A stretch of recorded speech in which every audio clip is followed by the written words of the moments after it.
ये जो कथा हो रही है देव पितर शिव महापुराण की कथा,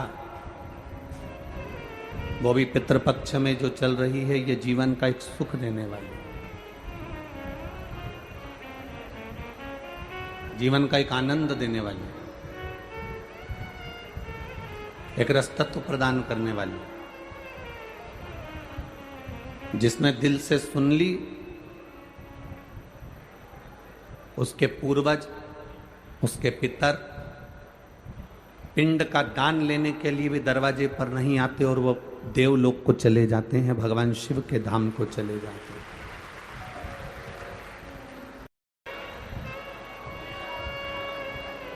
बहुत कठिन है भगवान की कथा, और उसमें भी कठिन है शिव महापुराण की कथा।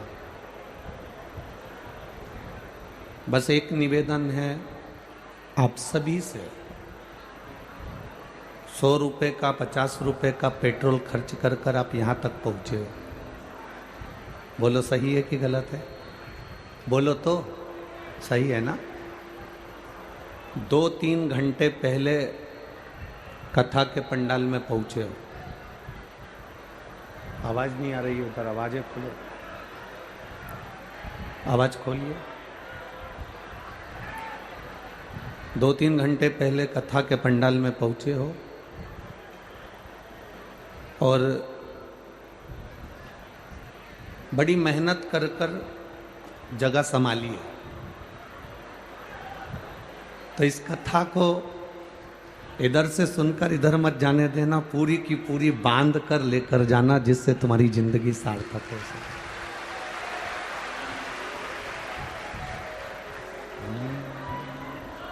तेरी कृपा बिना न हिले एक भी अणु, लेते हैं श्वास तेरी कृपा से तनु। बखान क्या करूं मैं राखों के ढेर का, चपटी भभूत में खजाना कुबेर का। हे गंगाधार मुक्ति द्वार ओमकार तू, भोले ओमकार तू। आयो शरण दिया शंभु तार तार। बड़ी मुश्किल से शिव महापुराण की कथा यहाँ सुनने को मिल रही है। 1 मिनट की भी कथा व्यर्थ मत जाने देना। अपने आसपास में कोई बैठकर बात भी करे तो उसको चरण छू के प्रणाम कर लेना, यही समझ लेना कि तुम्हारे घर के पितर आके बैठे हैं। कोई बोले भी ना तो उसको प्रणाम कर कर नमन कर कर उसको कह देना। 3 घंटे के बाद बोलना। अब 3 घंटे भी कहाँ पूरे मिलते हैं, आधा घंटा तो आशीष ले जाता है, 2.5 घंटे बचते हैं, और 2.5 घंटे महादेव की चर्चा करें और भगवान शिव की भक्ति को अपने अंदर उतारें और अपनी जिंदगी को सार्थक करें। ये कोटा की पवित्र भूमि है, राजस्थान की भूमि वैसे भी वीरों की भूमि है।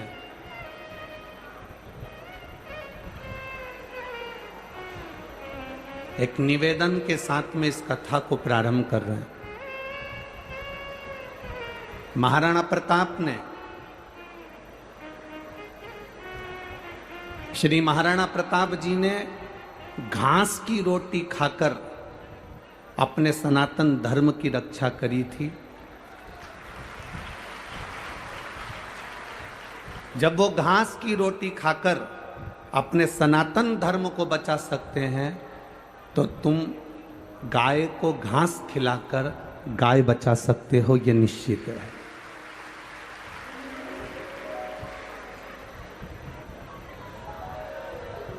शिव महापुराण की कथा 24,000 श्लोकों का समावेश है और उसमें भगवान शंकर की अविरल भक्ति है। जिस भाव से हम इसको श्रवण करते हैं, भगवान उस भाव से हमारी कामना पूर्ण करता। ये जरूरी नहीं है कि सीवर वाला महाराज तुमको दिख रहा है कि नहीं दिख रहा, प्रदीप मिश्रा नजर आ रहा है कि नहीं आ रहा। मूल है आप जहां बैठे हो। हम तो कार्यकर्ताओं से भी निवेदन करेंगे, तुम्हें खड़े रहने की जरूरत नहीं है, क्योंकि बार बार कोटा में शिव पुराण की कथा नहीं हो सकती।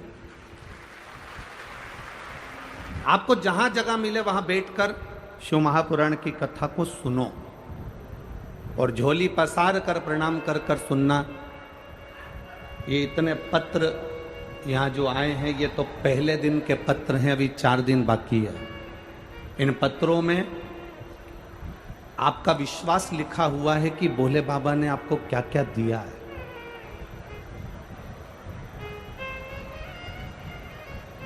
कोटा में तो शिव महापुराण की कथा पहली बार हो रही है। हमारा आगमन पहले नहीं हुआ, परंतु इस स्मरण को आप जहां बैठकर सुन सकते हो। आपके कानों में बस आवाज आना चाहिए। और जिस समय बाबा से प्रार्थना करने का मौका मिले उस समय पर प्रार्थना करो और भगवान से विनती करना कि बाबा मेरे जिंदगी के सारे दुखों को काट दो।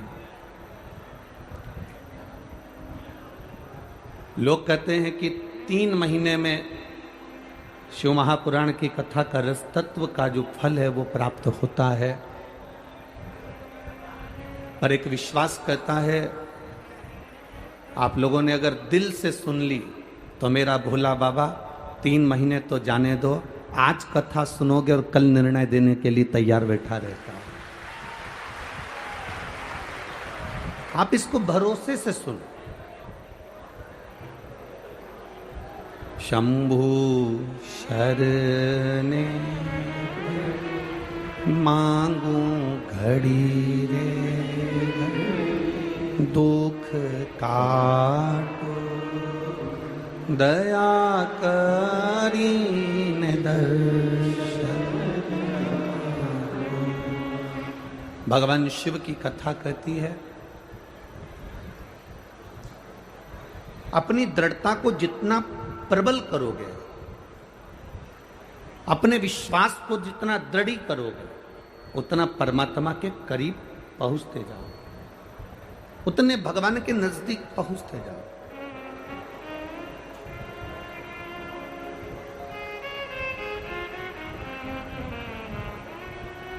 देखिए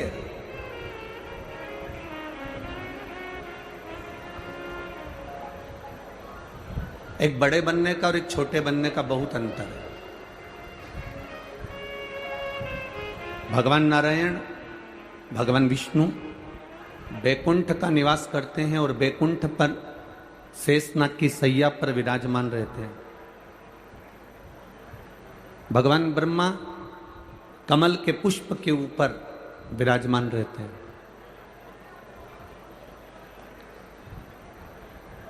पर मेरे महादेव ना बैकुंठ में रहते हैं, ना ब्रह्मलोक में रहते हैं, ना इंद्रलोक में रहते हैं, ना देवलोक में रहते हैं। मेरे महादेव केवल इस संसार सागर के मृत्यु लोक में जो कैलाश पर्वत है, उस कैलाश पर्वत पर उनका निवास होता है। मृत्यु लोक। और मेरा बाबा बहुत बड़ा बनकर नहीं रहना चाहते, मेरे बाबा तो बहुत छोटे बनकर रहना चाहते। क्योंकि जितने जितने व्यक्ति बड़ा बनता चले जाता है ना, उसकी 3 चीजें चली जाती है। हमने पहले भी कथा में कहा जितने बड़े बनते जाओगे उसकी 3 चीजें चली जाएगी। एक हंसी चली जाती है, एक रोटी चली जाती है, तीसरा उसके हाथ की ताली चली जाती है। आप जितने बड़े बनते जाओगे आपकी 3 चीजें चली जाती है, 3 चीजें आपकी गायब हो जाती, 3 चीजें जाती है। सबसे पहले नंबर पर बड़े बनने पर आपकी जो हंसी है वो समाप्त हो जाती है। अगर कोई बड़ा व्यक्ति अगर हंसता भी है ना तो बड़ा सोच समझ कर हंसता, हंसू कि नहीं हंसू। पहले विचार करना पड़ता है उसको कि हंसूं कि नहीं हंसूं। और हंसेगा भी तो ऐसा हंसेगा जैसे तुम पार्टियों में देखना माताएं जब बहुत वीआईपी रहे वे, बहुत वीआईपी रहे, और जब वो हंसती है तो एकदम थोड़ा सा हंसकर वो, क्योंकि ज्यादा हंस देगी तो लिपस्टिक दांत में चिपक जाएगी, तो वो ज्यादा तो हंस भी नहीं सकती है? तो एक नंबर पर तो उसकी हंसी चली गई, दूसरे नंबर पर उसकी रोटी चली गई। ज्यादा बड़े बन गए तो भोजन भी नहीं कर सकते अच्छे से, जो किसी ने लाकर दे दिया बस उतना खा लिया, अपनी मर्जी से आप भोजन भी नहीं ग्रहण कर सकते। और तीसरे नंबर पर हाथ की ताली। आपको मन को अच्छा लग रहा है कि मेरे को बड़ी प्रसन्नता हो रही है इस संवाद को सुनकर, मुझे बड़ी प्रसन्नता हो रही है इस कथा को सुनकर, मुझे बड़ी प्रसन्नता हो रही है इस आयोजन को लेकर, तो भी आप हाथ से ताली नहीं बजा सकते, क्योंकि ताली भी अगर कोई बहुत बड़ा व्यक्ति बजाता है तो बड़ी सावधानी से थोड़ी सी बजा लेता है, एकदम खुलकर नहीं बजा सकता, वो बजाना मुश्किल है।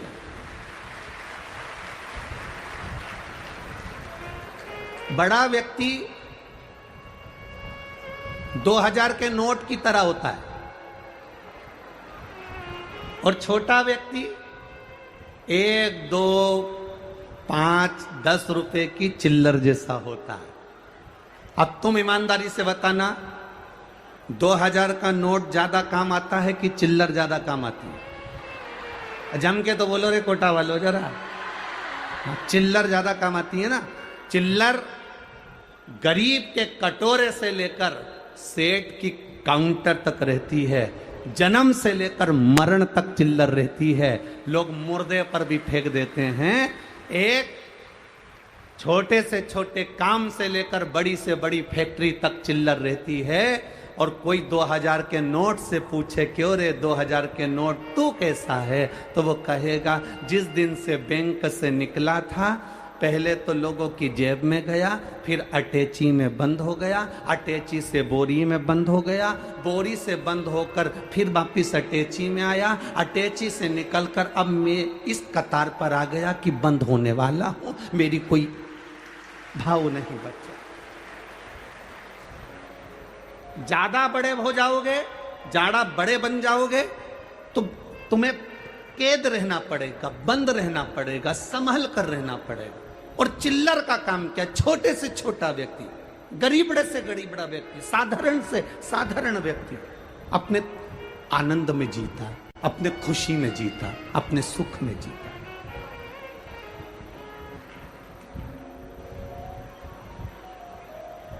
कितनी सुंदर कहती है शिव महापुराण की कथा, कहती है एक देवराज नाम का ब्राह्मण,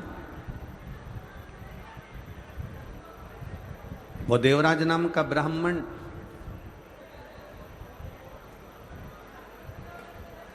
चोरी का धन ले जाकर भगवान शंकर के मंदिर में पहुंच जाता है और उस मंदिर में रहकर कुछ देर की शिव महापुराण की कथा सुन लेता है। कुछ देर,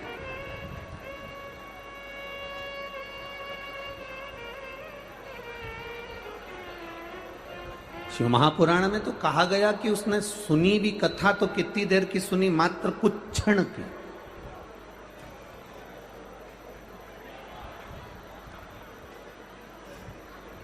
केवल कुछ क्षण की कथा श्रवण की। और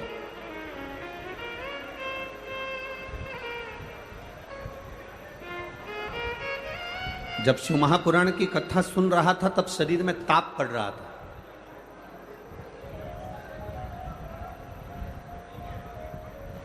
दो चीजें अपने अंदर उतार कर रखिएगा।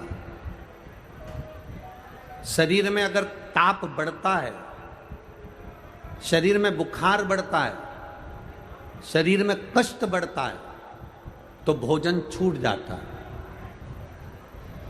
आप में से कई माताएं ऐसी बैठी होंगी, कई भाई लोग ऐसे बैठे होंगे कि बुखार रहे शरीर में, थोड़ा सा कष्ट रहे शरीर में, तो भोजन अच्छा नहीं लगता। बोलो री जीजियों कोटा वाली, सही है कि गलत है? भोजन अच्छा लगता है क्या? नहीं। शरीर में अगर ताप है, शरीर में अगर बुखार है, शरीर में अगर कष्ट है, तो भोजन अच्छा नहीं लगता। हमारा भोजन छूट जाता है। शरीर में बुखार बढ़ने पर, ताप बढ़ने पर, कष्ट बढ़ने पर भोजन छूट जाता है, और घर में पाप बढ़ने पर भजन छूट जाता है। जैसे जैसे हमारे घर में पाप बढ़ना प्रारंभ होता है, कोई गलत काम हो रहा है, कोई गलत चीज हो रही है, गलत धन आ रहा है, गलत संपदा आ रही है, गलत दौलत आ रही है, गलत चीजें हो रही हैं, तो हमारा पाप बढ़ता चले जाता है। पाप बढ़ा कि हमारा भजन, हमारा कीर्तन, हमारा मंत्र जाप, हमारा नाम जाप, हमारा स्मरण छूट जाता है। तुम रोज शंकर जी के मंदिर जा रही हो, रोज जल चढ़ाने जा रही हो, रोज भगवान को जल चढ़ा कर आ रही हो, प्रतिदिन भगवान देवादिदेव महादेव को अगर जल चढ़ा कर आ रही हो, और तुम 15 दिन अगर भगवान के मंदिर नहीं जा पाओ, तो विचार करना कि मैंने ऐसा कौन सा पाप कर दिया जो भगवान के मंदिर नहीं पहुंच पाए। मैं परमात्मा के दरवाजे तक क्यों नहीं पहुंचा? मैं परमात्मा की चौखट तक क्यों नहीं गई?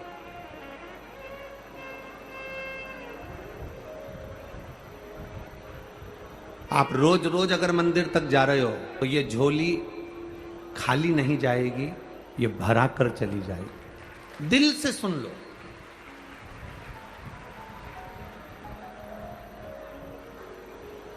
जब घर से चलो तो ये विचार कर कर चलना कि मेरे को जहां जगह मिल जाएगी मैं वहां बैठ जाऊंगी। सुन लो, अपने मुख से कुछ नहीं बोलकर केवल भगवान की कथा का रस तत्व ग्रहण करते चलो।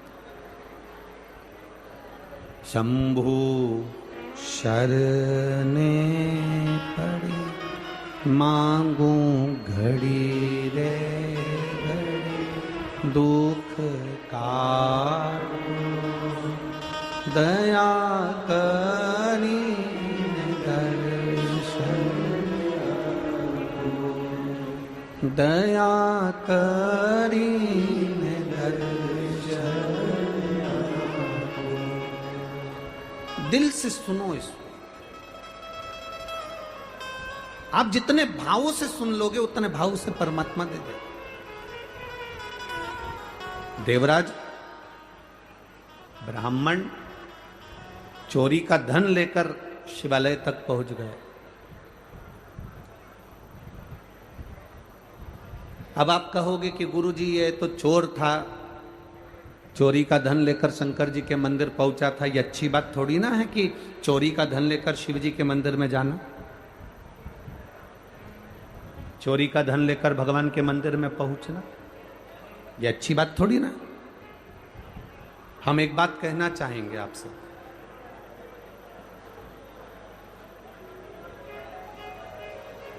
जिंदगी में कितना भी पाप हो जाए,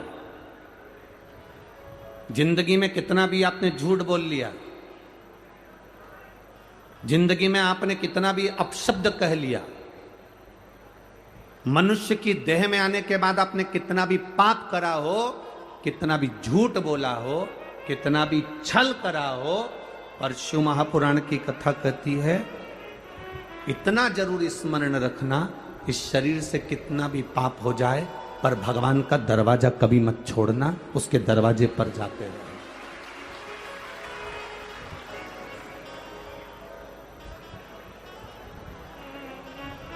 उसका द्वार कभी नहीं छूटना चाहिए, उसका दरवाजा कभी नहीं छूटना चाहिए, कितना भी पाप हो जाए। एक व्यक्ति ने कहा, गुरुजी ये देवराज नाम का ब्राह्मण तो पाप करा था, चोरी करा था, चोरी करा हुआ व्यक्ति शंकर जी के मंदिर में काहे को गया? उसको तो धन लेकर अपने घर चले जाना था। चोरी करने के बाद शिव जी के पास क्यों गया? शिव महापुराण की कथा कहती है बच्चा नाली में गिर गया, बच्चा गटर में गिर गया, बच्चा कीचड़ में गिर गया, बच्चा गंदी जगह पर गिर गया, गिरकर बच्चा कीचड़ में से निकला। मोहल्ले के लोग, कॉलोनी के लोग, सोसाइटी के लोग, जहां रहने वाले लोग हैं, वो उस बच्चे को गले से नहीं लगाएंगे, उस बच्चे को चुप नहीं करेंगे, बच्चे से दूर से बोलेंगे भैया चुप हो जा, भैया चुप हो जा, भैया पानी ला दो, इसको पानी दे दो। मोहल्ले के लोग उस बच्चे को, मोहल्ले के लोग उस बच्चे को पानी दे देंगे, मोहल्ले के लोग उस बच्चे को चुप कराने का प्रयास करेंगे, पर मोहल्ले के लोग बच्चे को गले से नहीं लगाएंगे। मोहल्ले के लोग कभी उसको गले से नहीं लगाएंगे। बच्चा जब पानी में गिरता है, बच्चा जब कीचड़ में गिरता है, बच्चा जब गंदी जगह पर गिरता है, उसको गले लगाने वाला कोई नहीं होता। उसको गले लगाने वाला केवल उसकी मां और उसका पिता, दो होते हैं जो बच्चे को गले लगा लेते हैं। बच्चा कितना भी कीचड़ में गिर गया, बच्चा कितनी भी गंदगी जगह में गिर गया, बच्चा कितनी भी गंदगी में गिरा हो, पर माँ बाप ये नहीं देखते कि मेरा बेटा कीचड़ में गिरा कि गंदगी में गिरा। माँ बाप तो उसको चुप कराने के लिए अपने गले से लगा लेते हैं, अपने गले से उसको लगाकर अपनी गोदी में बिठा लेते हैं। उसी तरह जैसे गंदे बच्चे को भी माता पिता अपने गले से लगाते हैं, उसी तरह व्यक्ति कितना भी पाप करा हो, मेरा महादेव उसको गले से लगाता जरूर है। वो अपने हृदय से लगाता। कर लिया उसने पाप, गलत काम हो गया, पर उसको अपने हृदय से।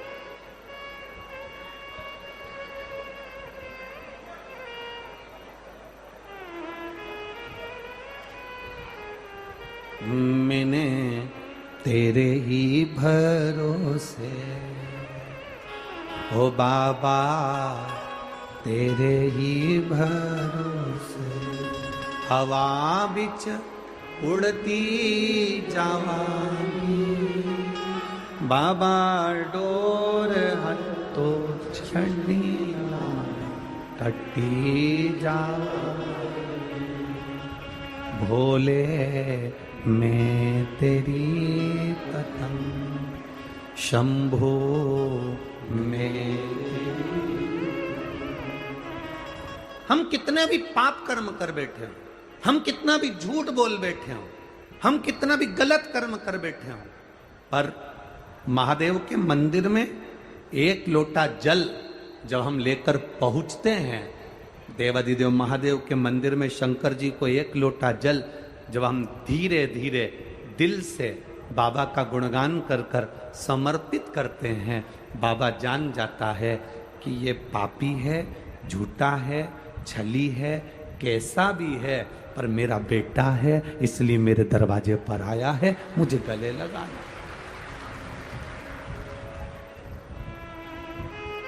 आपने सौंप दिया उसको, आपने अपनी जिंदगी का सारा भार सौंप दिया। देवराज नाम का ब्राह्मण, उसको नहीं मालूम था कि शंकर के मंदिर में जाने का फल क्या है।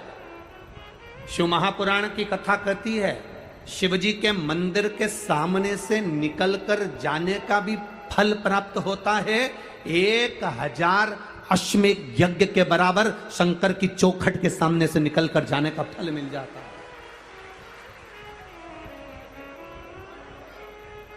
बोल बम का नारा है, आवाज नहीं आई तुम्हारी है, आवाज थोड़ा तेज कर कर बोल बम का नारा है, सारी समस्या का हल। और वो होता है। ये अभी हम पत्र ज्यादा नहीं पढ़े, हमने तो केवल ये अभी 3-4 पत्र पढ़े हैं। इन पत्रों में किसी ने लिखा, देखिए,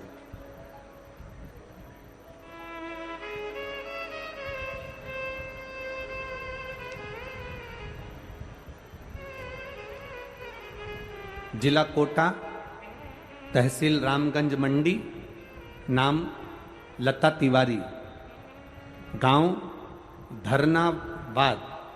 धरनावद, तुम समझ गए ना, बस चलेगा, ठीक है। और मोबाइल नंबर ये है। कहीं बैठी हैं, दिख गई क्या? कहाँ बैठी हैं? हाथ हिलाओ जरा। हाँ जी जी दिख गए, ठीक है। एक बार वापिस हाथ हिला दो। श्री शिवाय नमस्तुभ्यम। गुरुदेव, मैं क्या वर्णन करूं। मेरी सास के गले में बहुत बड़ी गठान हो गई थी, खाना छूट गया था। डॉक्टरों को दिखाया तो डॉक्टरों ने कहा इसका ऑपरेशन होगा और गठान है, शायद ये जांच के लिए मुंबई जाएगी और बड़ी बीमारी के योग हैं। गुरुदेव, अब करें क्या? डॉक्टरों ने कह दिया कि गठान बड़ी है, इसका इलाज भी होगा, ऑपरेशन भी होगा और जांच के लिए भी जाएगी, और कुछ कह नहीं सकते। तब मेरी बेटी ने उनसे कहा, दादी माँ आप शिव जी की कथा सुना करो। कभी 2 बजे आती, कभी 1 बजे आती, आस्था चैनल पर आती। आसन लगा कर दिल से सुनना। शिव जी को 1 लोटा जल चढ़ाकर उसका आचमन करना।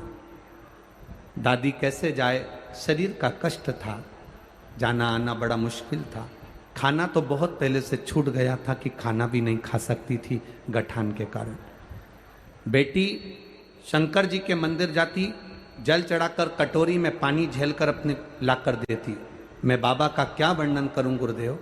जिस गठान का ऑपरेशन 10 दिन के अंदर होना था, मैंने बाबा से कहा बाबा ज्यादा दिन नहीं हमारे पास में, आप कुछ ऐसी कृपा करो कि गठान गल जाए।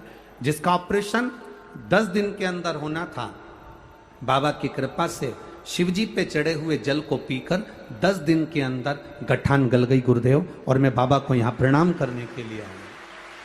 ये शिव तत्व। ठीक हो जी? हाथ हिला दो एक बार वापिस। हर हर महादेव। बैठिए। श्री शिवाय नमस्ते। एक पत्र और आया है, देखिए।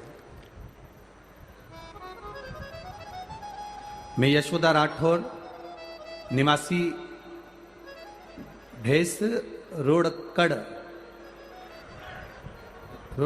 गढ़, ठीक है? समझ रहे हो ना तुम लोग? हाँ, बस तुम समझ जाना, बाकी के तो चैनल वाले सब समझ जाएंगे, ठीक है? मैं यशोदा राठौर, निवासी भेस रोड गढ़, जिला चित्तौड़गढ़, राजस्थान से हूँ। कहीं बैठी हैं? कहीं बैठी हो तो हाथ हिला देना। एक तो पंडाल भी तो इतने सारे लगे हैं। अभी तक कथा में 3 पंडाल लगते थे, यहाँ तो 8-10 लगा मारे तुम लोगों ने, बहुत सारे हो। ठीक है, कहीं बैठी हो तो हाथ हिला सकती है। मैं यशोदा राठौड़, निवासी भैंस रोडगढ़, जिला चित्तौड़गढ़, राजस्थान। मोबाइल नंबर ये है। जिन्होंने पत्र में लिखा है, गुरुदेव 3 साल से मेरे दाहिने पैर की नस ब्लॉक हो गई थी। डॉक्टर ने कहा था तुम्हारा शरीर धीरे धीरे ये पांव ब्लॉक होते चले जाएगा। नसें काम करना बंद करती जा रही थी। एक बीमारी के अंतर्गत शरीर से चलना बंद हो गया था। गुरुदेव सारी दवाइयां कराई, बड़े से बड़े हॉस्पिटल में, बड़े से बड़े शहर में जाकर इलाज करवाया, पर आराम नहीं मिला। तब हमारी पड़ोसन ने कहा कि शिवजी पे चढ़ी हुई बेलपत्र खिलाओ। हमने वो शंकर भगवान पर चढ़ी हुई बेलपत्र देना प्रारंभ करी, और बाबा की कृपा से, आप कहते हो ना गुरुजी, पंडाल में बैठकर जो मांगा जाता है वो मिलता है। हम उनको लेकर अगस्त के महीने में दतिया की कथा में पहुंच गए। दतिया की कथा में हमने 3 दिन कथा सुनी और बाबा से प्रार्थना करी कि बस पांव से चलना प्रारंभ कर दें। इनके शरीर की नसें ब्लॉक हो गई हैं, डॉक्टर के हिसाब से ये चल नहीं पाएंगे। हमने बाबा से प्रार्थना करी। दतिया से 3 दिन बाबा को झोली पसार कर नमन कर कर वापिस आए, और बाबा की, आप कहते हो गुरुजी 3 महीने में बाबा सुनता है, 2 महीने के अंदर चलना प्रारंभ कर दिया और नसें खुल गई। डॉक्टर के हिसाब से ये अब ठीक है। ये शिव तत्व है। ओ घड़ी शंभो शरने पड़ी, मांगू घड़ी रे, दुख का दया करी ने दर्शन। देवराज नामक का ब्राह्मण चोरी कर रहा, धन लेकर शिवजी के मंदिर में चला। अच्छा करो चाहे बुरा करो, पर भगवान का मंदिर कभी मत छोड़ो, भगवान का दरवाजा कभी मत छोड़ो। अगर आप भगवान का दरवाजा नहीं छोड़ोगे तो भगवान भी तुम्हारा हाथ जिंदगी में कभी नहीं छोड़ने वाला है, ये निश्चित।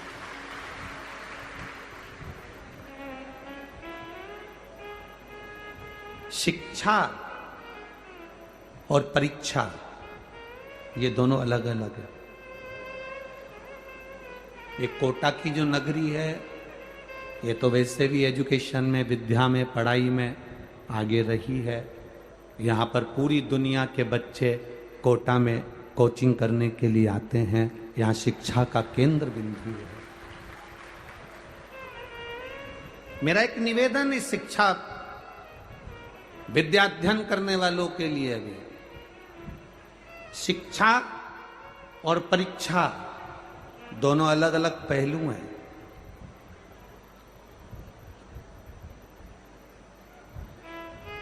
अच्छी शिक्षा हमें सफलता की ओर लेकर जाती है।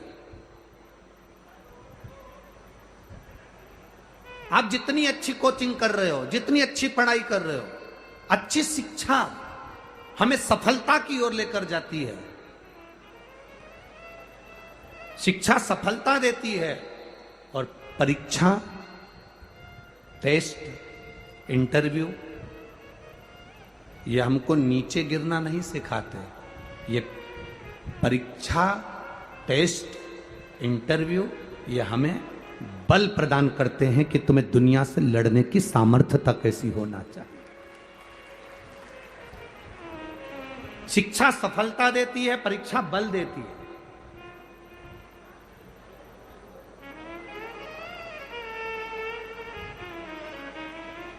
पर ना जाने क्यों कोटा के विद्या केंद्र को, कोटा के शिक्षा केंद्र को, कोटा की एजुकेशन को ना जाने क्यों लोग, हम ये नहीं कहेंगे कि कोई, ना जाने लोग क्यों बदनाम कर कर कोटा से शिक्षा के केंद्र को फिर धीरे धीरे दबाना चाहते हैं। मेरा निवेदन बच्चों से, विद्या अध्ययन करने वालों से, पढ़ाई करने वालों से कि तुम्हारे माता पिता ने तुम्हें पढ़ने के लिए भेजा, तुम्हारे माता पिता ने ये नहीं कहा कि वापिस लौट कर आएगा और अच्छे से टेस्ट देकर आएगा। नहीं, अगर तू अच्छे से पढ़ेगा नहीं, अच्छे से विद्या अध्ययन नहीं करेगा, तेरा अगर कंपनी में नहीं होगा, तू अच्छी एजुकेशन धारण नहीं करेगा, तो माता पिता ने ये नहीं कहा कि तू लौट कर मत आना। माता पिता ने ये कभी नहीं कहा कि तू वापिस मत आना। माता पिता कहते हैं पढ़ने के लिए जा रहे हो, विद्या अध्ययन करने के लिए जा रहे हो, चिंता मत करना, दिल से पढ़ाई करना, दिल से पढ़ाई कर कर दिल से इंटरव्यू देना, दिल से टेस्ट देना, दिल से परीक्षा देना। पास हो गए कोई बात नहीं, असफल भी हो गए कोई बात नहीं, तुम्हारे माता और पिता का घर तुम्हारे लिए इंतजार कर रहा है। तुम्हारे माता पिता का घर तुम्हारे लिए इंतजार कर रहा है। ये महादेव का जो घर होता है, महादेव का जो मंदिर होता है, महादेव का जो शिवालय होता है, भगवान शंकर का जो देवालय होता है, ये होता क्या है? मेरे महादेव हैं कौन? जगत के पिता।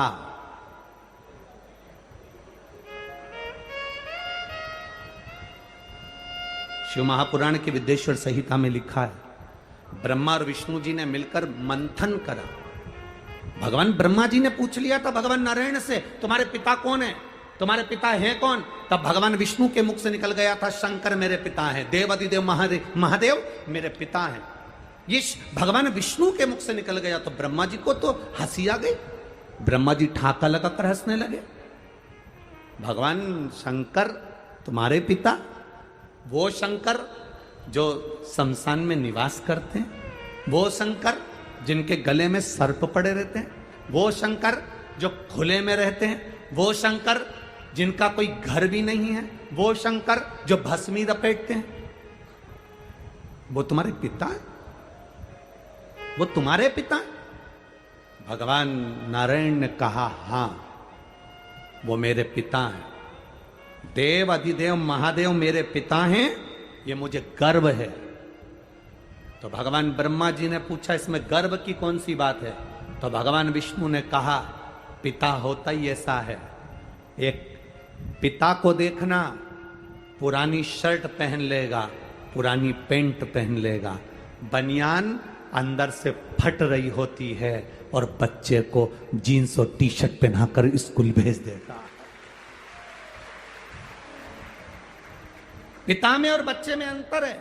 भगवान नारायण करें, भगवान शंकर मेरे पिता हैं। भगवान ब्रह्मा जी को हंसी आ गई, ठाका लगाकर हंसे कि शंकर जी जो भस्म लपेटते हैं, शंकर जी जो सांपों की माला धारण करते हैं, शंकर जी जो शमशान में निवास करते हैं, शंकर जी जो खुले में निवास करते हैं, शंकर जी जिनका कोई घर नहीं है, शंकर जी जो गंगा की धार जिनके मस्तक पर चलती रहती है, शंकर जी जो भांग धतूरे के स्मरण करते हैं, शंकर जी जो भस्म में रमे रहते हैं, शंकर जी जो आंख बंद करके बैठे रहते हैं, वो आपके पिता हैं। भगवान विष्णु कहते हैं पिता होता ही ऐसा है, दुनिया के लोगों को करोड़ों की जायदाद दे देता है और खुद वीराने में जाकर बैठ जाता है, वो पिता होता है, वो शंकर है, वो देवाधिदेव महादेव है, वो शिव है, ओघड़ी है, शंकर है।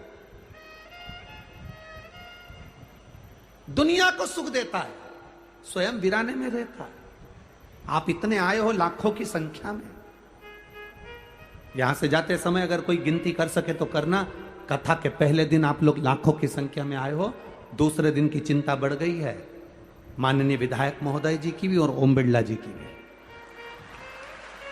दूसरे दिन की चिंता बढ़ गई है कि बैठोगे कहां, तेरा क्या होगा कालिया।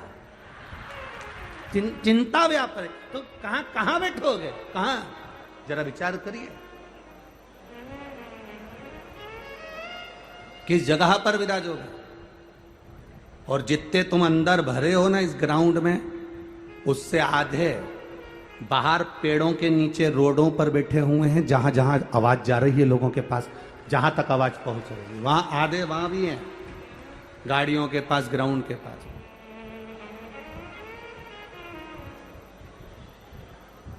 आप आए जरूर हो, बाबा की शरण में आए हो, शंकर की कथा सुनने आए हो, पितृ पक्ष में 5 दिन देव पितर शिव महापुराण की कथा श्रवण करने के लिए आए हो।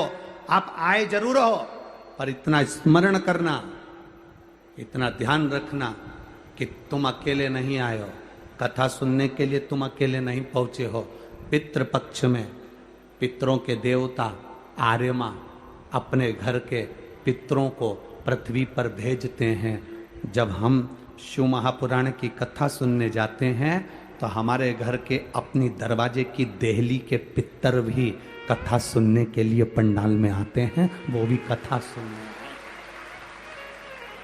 आज आपको और हमको कोटा की धरा पर अपने आप को गौरवान्वित होना चाहिए। अभी तक हम पंडालों में कथा सुनते थे तो हम खुद सुनते थे, पर आज हम अपने घर के दरवाजे से निकलकर कथा के पंडाल तक पहुंचे हैं तो हम अकेले नहीं जा रहे। हमारे पूर्वजों को, हमारे पितरों को, हमारे आहूतों को, हमारे वासुकों को हम लेकर जा रहे हैं, जो कि कथा तुमने नहीं कहा कि तुम चलो, फिर भी वो कथा सुनने के लिए तुम्हारे पीछे पीछे आए, कथा श्रवण पहुंचे हैं।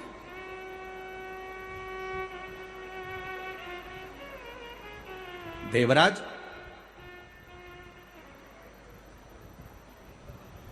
चोरी करा, धन लेकर शिवजी के मंदिर गया,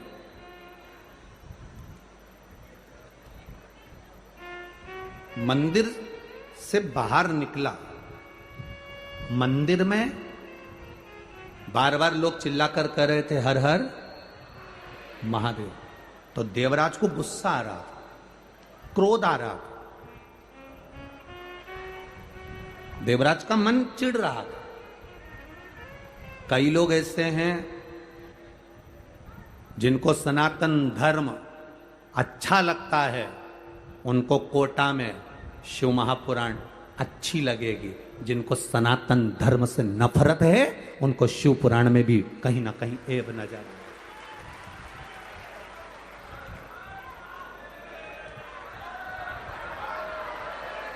जो सनातन धर्म के विरोधी हैं, जिनको सनातन धर्म से प्रेम नहीं, जिनको सनातन धर्म की श्रेष्ठता नहीं, जो नहीं जान पाते कि सालासर में हनुमान विराजते हैं, जो नहीं जान पाते खाटू श्याम में मेरा श्याम विराजता है, जो नहीं जानते मथुराधीश में द्वारकाधीश विराजता है, जो नहीं जानते कि सुंदर रुणिचा की भूमि में भगवान स्वयं रामदेवरा वाला रामदेव बाबा विराजता है, जो नहीं जानते कि इस मेहंदीपुर की भूमि में मेहंदीपुर का बालाजी विराजता है। सारी दुनिया का लोग कहते हैं शिक्षा का केंद्र बिंदु कोटा है, राजस्थान है। हम कहते हैं पूरी दुनिया के पूर्वजों, पितरों और उनके पूर्वजों का केंद्र बिंदु भी राजस्थान ही है।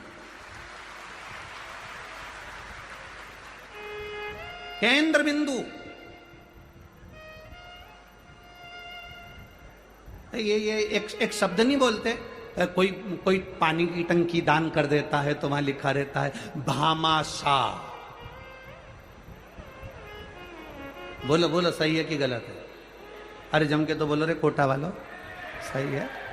हमने तो सुना था कोटा वाले बोलते बहुत हैं, पर तुम लोग तो ऐसे चुप होके बैठे हो कि जवाब भी नहीं दे रहे हो। राम जी, मैं आपको तो जो पूछा जाए तब बोलो है, बाकी के टाइम तो के 16 दिन चुप रहो तो अच्छा है।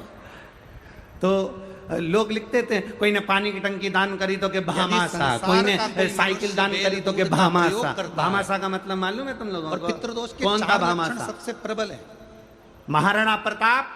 दुनिया के कई लोग उनसे कहेंगे कि जंगल में चले गया, दुनिया के कई लोग कहेंगे इनको पितरों का दोष लगा हुआ है, पितृदोष लगा जब विधर्मियों ने ले ली दोष लगा तब हुआ है, एक पितृदोष राजस्थान का पर वो पितृदोष ऐसा सेठ जिसका नाम था भामाशाह, उसने महाराणा प्रताप के पास में जाकर कहा मेरी विरासत की सारी जायदाद तेरी है, पर इन मुगलों को मारकर गए हुए पूर्वजों के लिए तर्पण भी करा, पिंडदान भी करा, तिलांजलि भी दी, ब्राह्मण का भोजन भी कराया, सब कुछ कर। वो भामाशाह ने अपनी सत्ता, अपनी विरासत, अपनी सत्ता, अपना वैभव, अपना धन, अपनी दौलत, अपनी संपदा सब दे दी महाराणा प्रताप को संभाल, और फिर वापिस पितरों का दोष कैसे धर्म की स्थापना कर।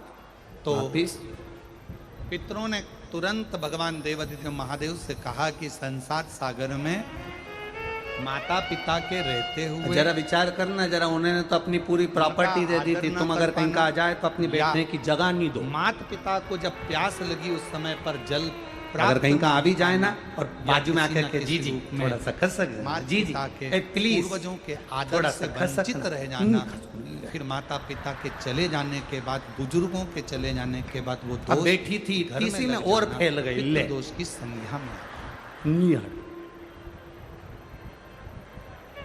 और पितृदोष के 4 तो उसने भी जाते जाते,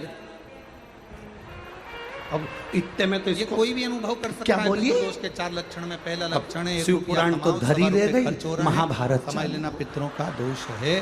दूसरे नंबर का, एक व्यक्ति घर में बीमार है, ठीक हुआ, दूसरा बीमार पड़ गया, तीसरा ठीक हुआ, चौथा बीमार पड़ गया, घर में कोई ना कोई निरंतर बीमार पड़ा हुआ है, दवाई गोली लगी रही है, समझ लो पितरों का दोष है।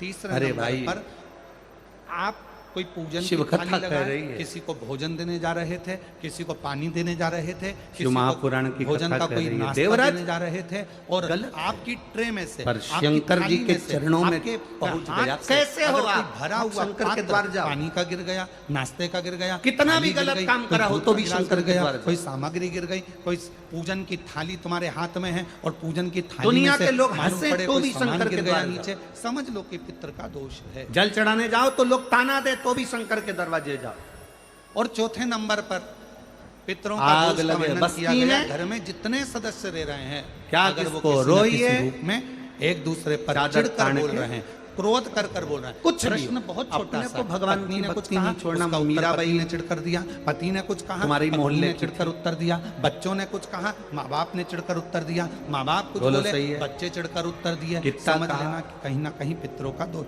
तो भगवान पितृदेव ने अपने दामाद से, भगवान देवादिदेव महादेव से कहा कि संसार सागर में हो सकता है कि संसार सागर में मनुष्य रहता है, मानव रहता है, हो जाती है, तो पितृदोष अगर संसार के लोगों को लगे तो हमारा एक निवेदन और हंसी उड़ावे सारी सारी दुनिया आपकी आराधना से मीरा बनी रे। बस इतना बोल, लोग ताना दिए, गाली दी, अपशब्द कहे, आड़ा टेढ़ा बोला, पर मीराबाई के मुख से कभी कोई शब्द नहीं निकला।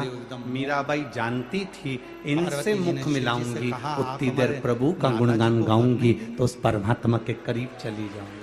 आप हमारे इनसे मुख वर नहीं देंगे, इन पितरों को, पितरानी को आप वर नहीं देंगे। इसीलिए शिव आप जी लोगों ने से वर लिखा। दिया माँ पार्वती जी के नाना जी को और अपने नाना ससुर को। अपनी किस्मत का ताला मैं आपको वर देता हूं, अपनी किस्मत का ताला तुम खोलते चलो। श्री शिवाय नमस्तुभ्यं तुम बोल। बेल दूध का प्रयोग करता है, श्री शिवाय मतलब उसका है बेलपत्री के, बेलपत्र के। श्री शिवाय नमस्तुभ्यं तुम बोलते चलो। श्री शिवाय बेलपत्री की अपनी किस्मत का ताला, अपनी किस्मत का ताला, अपनी किस्मत का ताला तुम खोलते चलो। श्री शिवाय नमस्तुभ्यं तुम बोलते चलो। श्री शिवाय ऐसा कोई व्यक्ति नहीं है जिसके ऊपर पितृदोष लग जाए। पितृदोष दोनों हाथों से बड़े प्रेम से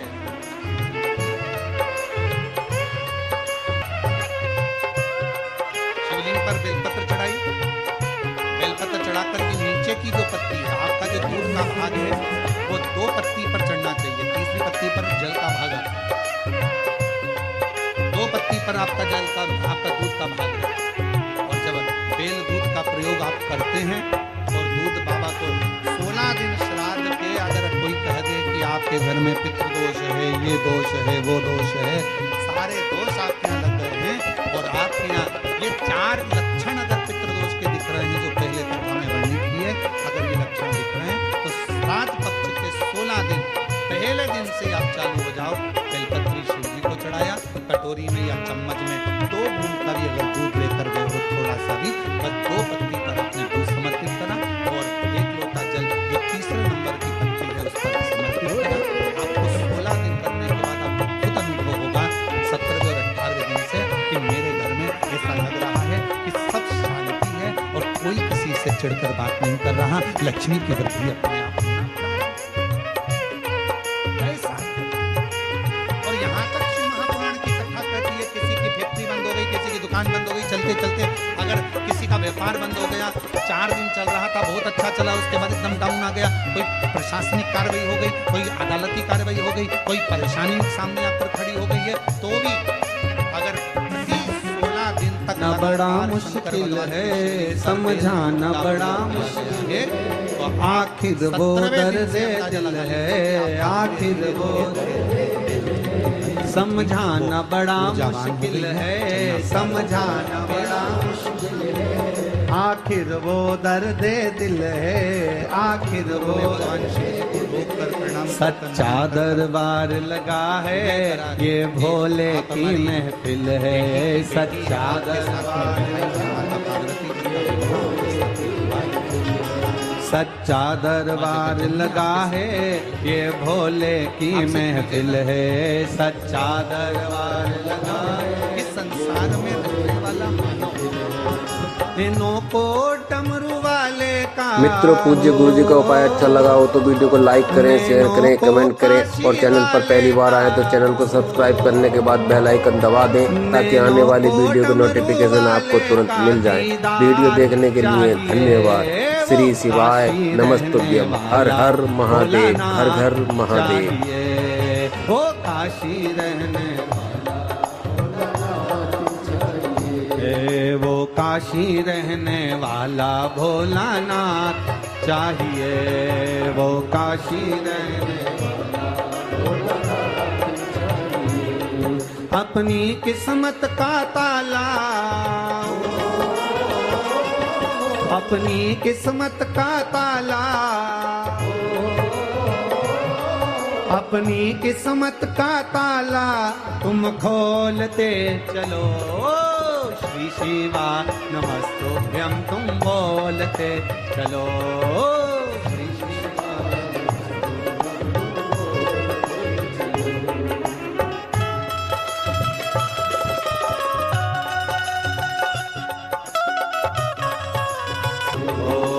श्री शिवाय नमस्तुभ्यं तुम बोलते चलो, श्री शिवाय हार हार। अपने स्थान पर बैठकर भगवान देव अधिदेव महादेव से भाव से प्रार्थना करेंगे, दिल से प्रार्थना करेंगे। बोल बम का नारा है। अपनी जगह बैठकर भगवान देव अधिदेव महादेव से अपने मन की बात कहें, दिल की बात कहें, बाबा से प्रार्थना करें। बाबा, कोटा नगर के इस पावन कथा पंडाल में बैठकर आपसे प्रार्थना भाव से करें। जहां जगह मिले वहां बैठ जाओ, जैसी जगह मिले वैसे बैठ जाओ और दिल से प्रार्थना करना सब। और जो लोग टीवी पर कथा सुन रहे हैं आस्था चैनल पर, वो आस्था चैनल पर, जो फेसबुक यूट्यूब पर श्रवण कर रहे हैं फेसबुक यूट्यूब पर, बड़े प्रेम से बाबा से प्रार्थना करिए। जिसको आता है साथ में बड़े भाव से धीरे धीरे आराम से बोलिए, श्री शिवा नमस्तो, श्री शिवा नमस्तो, श्री शिवा नमस्तो, श्री शिवा नमस्तो, श्री शिवा नमस्तो। भोला सब दुख काटो, ओ भोला सब दुख काटो। शिव शंकर जपो तेरी माला, भोले बाबा जपो तेरी माला, ओ भोला सब दुख काटो। वेश है मंगल मंगलकारी, वेश है मंगल मंगलकारी। शमशान वासी हमारा, शमशान वासी हमारा, ओ भोला सब दुख काटो, ओ भोला सब दुख काटो। शिव कथा कह रही है महाराज। देवराज बेलपत्री के पेड़ के नीचे पहुंच गया। जब चिल्ला रहे थे हर हर महादेव, तो देवराज को ठीक नहीं लगा और वो बेलपत्र के वृक्ष के नीचे पहुंचा। जब वो बेलपत्री के वृक्ष के नीचे गया, उसके प्राण छूटे, उसके प्राण समाप्त हुए। प्राण छूटते से यम के दूत उसको बंदी बनाने के लिए आए। जब यम के दूत बंदी बनाने के लिए आए, तो उसी समय पर भगवान शंकर स्वयं नंदी लेकर देवराज को लेने के लिए आए। देखिए, भगवान शिव की आराधना करने वाले को लेने के लिए यम के दूत नहीं आते। शिव की आराधना करने वाले को लेने के लिए भगवान विष्णु के पार्षद नहीं आते। शिव की आराधना करने वाले को लेने के लिए शंकर भगवान के गण नहीं आते। शिव की आराधना करने वालों को लेने के लिए स्वयं मेरा देव अधिदेव महादेव नंदी लेकर आता है। स्वयं शिव।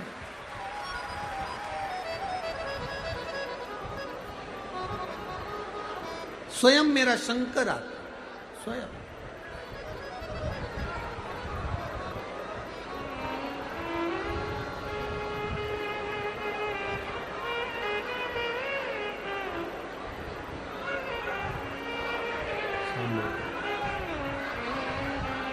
शंभु। हम हमारी कथा में हमेशा कहते हैं, आप लोगों से निवेदन, कथा सुनने के लिए आए हो तो कथा का लाभ लीजिएगा। टाइम पास करने के लिए तो किसी दूसरे महाराज को भी बुला सकते हो जो तुम्हारा समय बर्बाद करे और समय निकाले। आपसे निवेदन पहले भी करा है, अपने घर से 2 पानी की बोतल लेकर चलो। बोलते हैं कि नहीं बोलते हैं? बोलो, जम के बोलो जरा। बोलते हैं ना? 2 पानी की बोतल लेकर चलो, छाता साथ में लेकर चलो, कुछ खाने का सामान लेकर चलो दूसरे को खिलाने के लिए। पर कथा ना छूटे। तुम्हारे पास में भी अगर कोई पानी बांट रहा हो तो उसके हाथ जोड़ लो कि मेरे को 2.5 घंटे की कथा सुन लेने दो, उसके बाद तुम्हें जो करना है करो। पर निवेदन, थोड़ा कथा पर ध्यान। बहुत ये विधायक जी ने, माननीय श्री संदीप शर्मा जी ने बहुत भाव से इस कथा को लिया है और अपने क्षेत्रवासियों के लिए, कोटावासियों के कल्याणार्थ लिया। हम तो कहेंगे एक बार माननीय विधायक महोदय जी संदीप जी शर्मा जी के लिए जोरदार ताली बजाओ, जिन्होंने इतनी मेहनत कर इस कथा को लिया। दिल से सुन लो। अपने घर से आओ तो 2 पानी की बोतल साथ लेकर चलो, जो तुमको लगता है वो प्रेम से लेकर चलो। कथा में तुम्हें नींद आए तो गादी तकिया भी साथ लेकर चलो, मना नहीं है, पर दिल से सुनना। कथा शिव की कथा है। जब हम यहाँ से जाएं 5 दिन बाद तो इन पत्रों में तुम्हारा पत्र आए, बाबा से ये बस कहकर जाते हैं कि तुम्हारा कार्य हो, और कोई बात नहीं। बाकी के तो समय पास करना हो तो बात दूसरी है, कोई भी कर देगा टाइम पास। शिव तत्व को जानो। देवराज को लेने के लिए ना तो भगवान विष्णु के पार्षद आए, देवराज को लेने के लिए ना इंद्रलोक से कोई आया, देवराज को लेने के लिए ना कोई यमलोक से आया। देवराज को लेने के लिए स्वयं देवाधिदेव महादेव नंदी लेकर पधारे, स्वयं शिव। शंकर भगवान के गण भी नहीं आते लेने के लिए। शंकर को जल चढ़ाने वाले को लेने के लिए शंकर के गण कभी नहीं आते। शंकर को जल चढ़ाने वाले को लेने के लिए कभी शिव के गण नहीं आएंगे और ना यमदूत आएंगे। शंकर को जल चढ़ाने वाले का हाथ महादेव पकड़ते हैं, इसलिए महादेव ही उसको लेकर जाते हैं।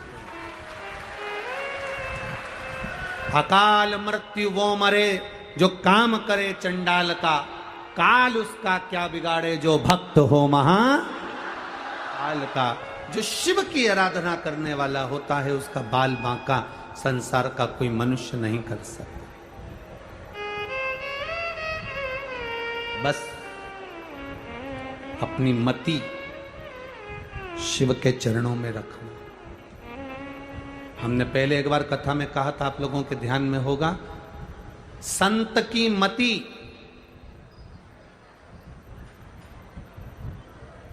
संत की मति और ग्रस्त में रहने वाले की श्रीमती, ये दोनों कंट्रोल में होना चाहिए।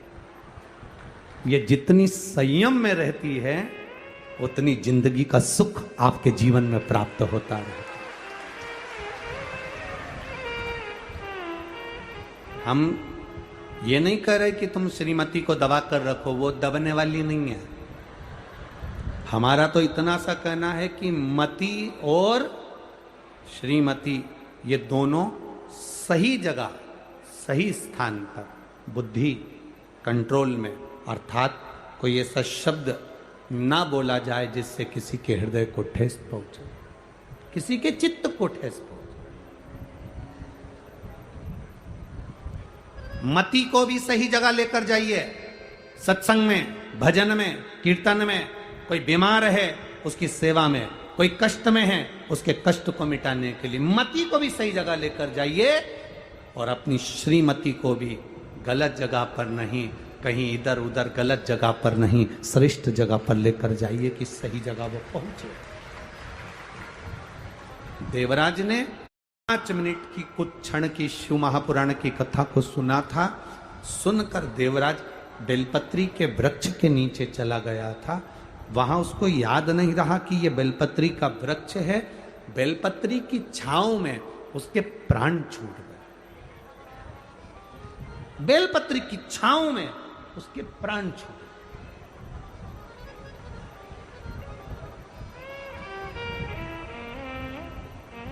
एक तुलसी का दल, तुलसी का जल, तुलसी का चरणामृत हम पीते हैं, वह हमारे शरीर में 8 दिन तक तुलसी का दल, तुलसी का जल 8 दिन तक हमारी इंद्रियों को संयम में रखता है। कितने दिन तक? 8 दिन तक। विष्णु पुराण कहती है बेलपत्री, एक बेलपत्री का आधे से आधा पत्ता भी, या भगवान शंकर पर चढ़ा हुआ जल, या बेलपत्री का आधे से आधा पत्ता भी, या एक पत्ता भी हम ग्रहण करते हैं, शिवजी पे चढ़े हुए जल को हम पीते हैं, तो हमारी इंद्रियों में तुलसी का जल 8 दिन तक रहता है। बेलपत्री का जल, बेलपत्री का पत्ता 1.25 महीने तक हमारे उदर में हमारी इंद्रियों को संयमित करता है। 1.25 महीने तक बेलपत्री का पत्ता हमारी इंद्रियों को संयमित करता है। आप कहोगे गुरुजी ये कथा कहां की है, तो आप स्मरण करिए राजा कर्ण।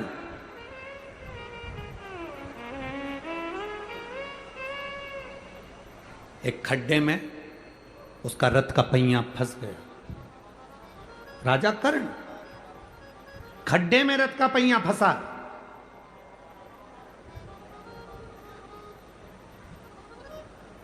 स्वयं रुक्मणी जी ने कहा भगवान कृष्ण से, आपने ये कर्ण मर रहा था और आपने अर्जुन का साथ दिया। कर्ण मर रहा है और तुमने अर्जुन का साथ दिया। भगवान कृष्ण कहते हैं, सुन रुक्मणी, ये कर्ण की गलती है। अभिमन्यु पानी देखकर मरते समय पानी मांग रहा था, पर अभिमन्यु को पानी नहीं दिया गया। पास में छाजल पड़ी थी, बोतल पड़ी थी छाजल। ये बोतल तो अब आ गई छाजल, पानी का एक कपड़ा होता था जो पानी भरा रहता था। छाजल पड़ी है पानी की, पर कर्ण ने पानी नहीं दिया। आखिरी में वो पानी जहां गिरा था वहां कीचड़ हो गया था रथ के चलते चलते चलते चलते, और कर्ण का रथ उस खड्डे में फंस गया। मरते समय अगर जल दे देता तो कर्ण पानी के खड्डे में डूब कर नहीं मरता। मरते समय जल नहीं दे पाया। स्वामी, राजा कर्ण का रथ खड्डे में फंस गया, वो मर गया, मारा गया। 16 दिन तक राजा कर्ण का अंतिम संस्कार नहीं हुआ था। 16 दिन राजा कर्ण को अंतिम अग्नि संस्कार नहीं किया गया, अंतिम संस्कार नहीं किया। क्यों? उस युद्ध के मैदान में कोई जाने को तैयार नहीं था। उस युद्ध के मैदान में कोई पहुंचने को तैयार नहीं था। कर्ण की पत्नी वृषाली और सुप्रिया, दोनों को मालूम पड़ा कि मेरा पति मर गया। कर्ण की पत्नी को मालूम पड़ा, वैशाली को और सुप्रिया को मालूम पड़ा हमारा पति मर गया। पहले कर्ण के 10 बच्चे थे, 10 लड़के थे। 10 लड़के में से 9 लड़के कर्ण के युद्ध के मैदान में मर चुके थे। केवल एक लड़का जीवित था जिसका नाम वृषकेतु था। केवल एक वृषकेतु जीवित था। और सुप्रिया जो भगवान शंकर की आराधना में डूबने वाली थी, शंकर की आराधना में रमने वाली थी, और उस सुप्रिया को मालूम पड़ा कि मेरा पति मर गया और मरे हुए आधा घंटा निकल चुका है, पति के प्राण छूट चुके हैं। कोई गिद्ध, कोई पशु, कोई पक्षी, कोई जानवर, कोई जलचर, कोई थलचर उसको ना खा जाए, उसकी गति ना बिगड़ जाए, उसके शरीर को कोई भक्षण ना कर जाए, कोई असुर उसके ऊपर आक्रमण ना कर जाए, उसके शरीर के कोई टुकड़े ना कर दे। सुप्रिया आंख से आंसू बहा रही है। कर्ण की दोनों पत्नियां वृषाली और सुप्रिया रो रही हैं। बेटे वृषकेतु ने आकर कहा, मां पिता मर चुके हैं, पिता शांत हो गए, पिता के प्राण छूट गए, मां पिता चले गए, पिता समाप्त हो गए। और उस जगह पर समाप्त हुए हैं जहां पर युद्ध हो रहा है, वहां से बॉडी को उठाना, शव को उठाना कठिन है। आसपास युद्ध चल रहा है, बीच में पिता और दुश्मनों का खेमा है, करा क्या जाए। सुप्रिया ने अपने बेटे वृषकेतु से कहा, केवल एक काम करो वृषकेतु, केवल एक काम कर, मेरा पति मर गया, उसके शरीर के पास में जा, युद्ध के मैदान में कहीं अगर बेलपत्र का वृक्ष हो, उस बेलपत्र के वृक्ष में से एक बेलपत्र तोड़कर मेरे पति के नजदीक में या उसके शरीर के पास ले जा। मां उस युद्ध के मैदान में जहां पिता का शव पड़ा है, चारों तरफ युद्ध हो रहा है, कैसे जाएंगे? वो बेलपत्री का फल क्या होता है, बेलपत्री के वृक्ष की एक पत्ती का फल क्या होता है? शिव महापुराण की कथा कहती है, देव पितर, शिव महापुराण की कथा कहती है कि ये पितृपक्ष 16 दिन जो कर्ण को मिले हैं वो साधारण नहीं थे। एक बेलपत्र का पत्ता वृषकेतु तोड़ता है, तोड़कर वृषकेतु युद्ध के मैदान में रथ पर सवार होकर युद्ध लड़ता लड़ता पिता के नजदीक में जाता है। रथ चलता रहता है, वृषकेतु नीचे कूद जाता है और कर्ण का 10वें नंबर का बेटा छोटा, 9 बेटे मर चुके थे राजा कर्ण के, कर्ण स्वयं मर चुका था। एक बेलपत्र उठाकर वृषकेतु ने राजा कर्ण के नजदीक में, उसके पास में उस बेलपत्र को रख दिया। उस बेलपत्र को रखने का फल क्या हुआ वो देखिए कि कर्ण के प्राण छूटने के बाद कर्ण को मरा हुआ आधा घंटा निकल चुका था। बेलपत्र रखते से ही कर्ण के प्राण यमदूत बंदी बनाकर जो लेकर गए थे, तब चित्रगुप्त महाराज के सामने प्राण खड़े थे और चित्रगुप्त महाराज ने कहा, क्या चाहते हो कर्ण? कर्ण कहता है, मुझे भूख लग रही है। राजा चित्रगुप्त ने कहा, जाओ सोने की पुड़ी लाओ, चांदी की सब्जी लाओ, हीरे की गुलाब जामुन लाओ, पीतांबर की थाली लाओ, सोने की पुड़ी, भजिया, जलेबी, हीरे और पन्ने के दिए गए। तो कर्ण रोने लगा कि मैं ये कैसे खाऊंगा, मुझे अन्न तो दो।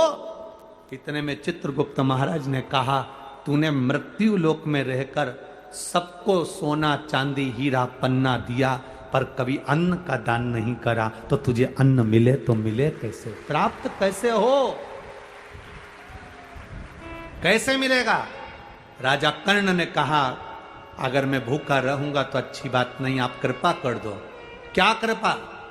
बस एक कृपा कर दो कि मुझे कुछ दिन पृथ्वी पर भेज दो, जिससे मैं ब्राह्मणों का भोजन या दीन जन का भोजन करा सकूं।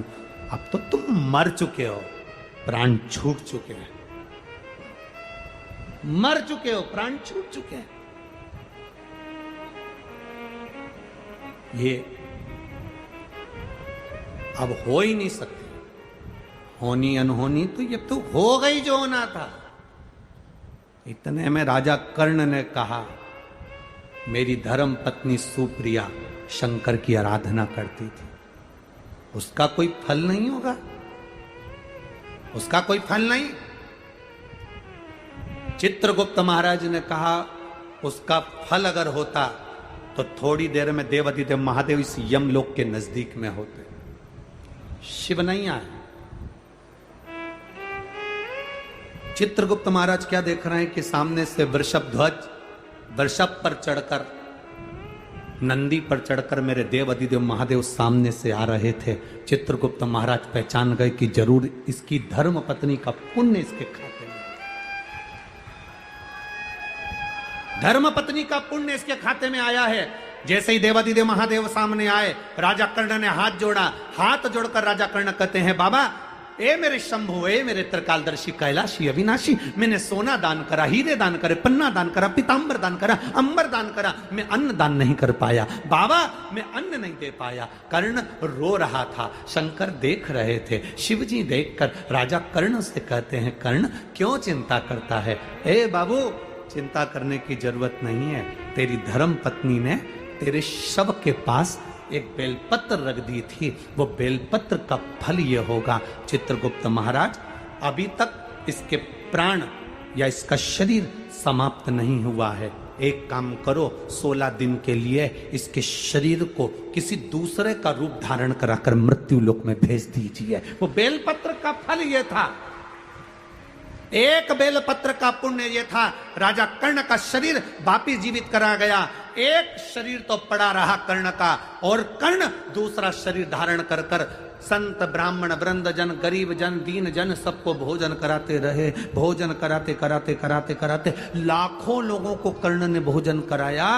देव अधिदेव महादेव देखकर मुस्कुरा रहे थे कि कर्ण भोजन कराते कराते तिलक लगा रहे थे, और तिलक लगाकर गिन रहे थे। एक ब्राह्मण को भोजन कराया, 2 ब्राह्मण को भोजन कराया, 3 ब्राह्मण को भोजन कराया, 4 ब्राह्मण को भोजन कराया, 5 ब्राह्मण को भोजन कराया, 5 संतों को भोजन कराया, 5 गरीब दीन को भोजन कराया। देव अधिदेव महादेव ने डमरू का नाद कर, डमरू का नाद कर कर बाबा जी ने कहा, अरे कर्ण अगर तिलक लगाएगा तो एक ब्राह्मण की गिनती में केवल 1 ब्राह्मण आएगा। श्राद्ध पक्ष के अंदर अगर तू ब्राह्मण को भोजन करा रहा है तो तिलक लगाने की जरूरत नहीं, तो 1 ब्राह्मण को भोजन कराएगा और बिना तिलक के दक्षिणा देगा तो 1000 ब्राह्मण का फल प्राप्त कर लेगा। कितना सुंदर कहा, डाक तिथि पर भोजन कराओ तो तिलक कर कर दक्षिणा दो, पर अगर 16 श्राद्ध में मान लो चतुर्थी का श्राद्ध है, पंचमी का श्राद्ध है, द्वितीया का श्राद्ध है, तृतीया का श्राद्ध है, सप्तमी का श्राद्ध है, अष्टमी का श्राद्ध है, ब्राह्मण को बुलाया, साधुजन को बुलाया, गुरुजन को बुलाया, किसी को भोजन करने बुलाया, आपने दक्षिणा दी पर तिलक नहीं लगाया, तो ये मान लो पंचमी का श्राद्ध। पंचमी को तुमने कहा कि हमारे दादाजी शांत हुए थे, तुमको नहीं मालूम कि पंचमी पे और कोई भी गया होगा, तुम्हें उसका स्मरण नहीं है। जो जो पंचमी पर गए हैं वो सब तुम्हारे दरवाजे पर आकर खड़े होते हैं। अगर हमने दादाजी के निमित्त से तिलक लगा दिया तो केवल दादा को ही उसका भाग में प्राप्त होता है। अगर हमने तिलक नहीं लगाया तो पंचमी के दिन हमारे पूर्वजों में 71 पीढ़ी में कोई गया होगा पंचमी को, तो सबको उसका फल मिल जाता है, तो पितृदोष समाप्त हो जाता है। तिथि पर लगाओ। आप वैसे जिमा रहे हो 16 श्राद्ध के अलावा आप तिलक करो, दक्षिणा दो, मना ना। बाकी का श्राद्ध पक्ष में आप जितना बन सकता है उसको प्रेम से आनंद से करो सेवा।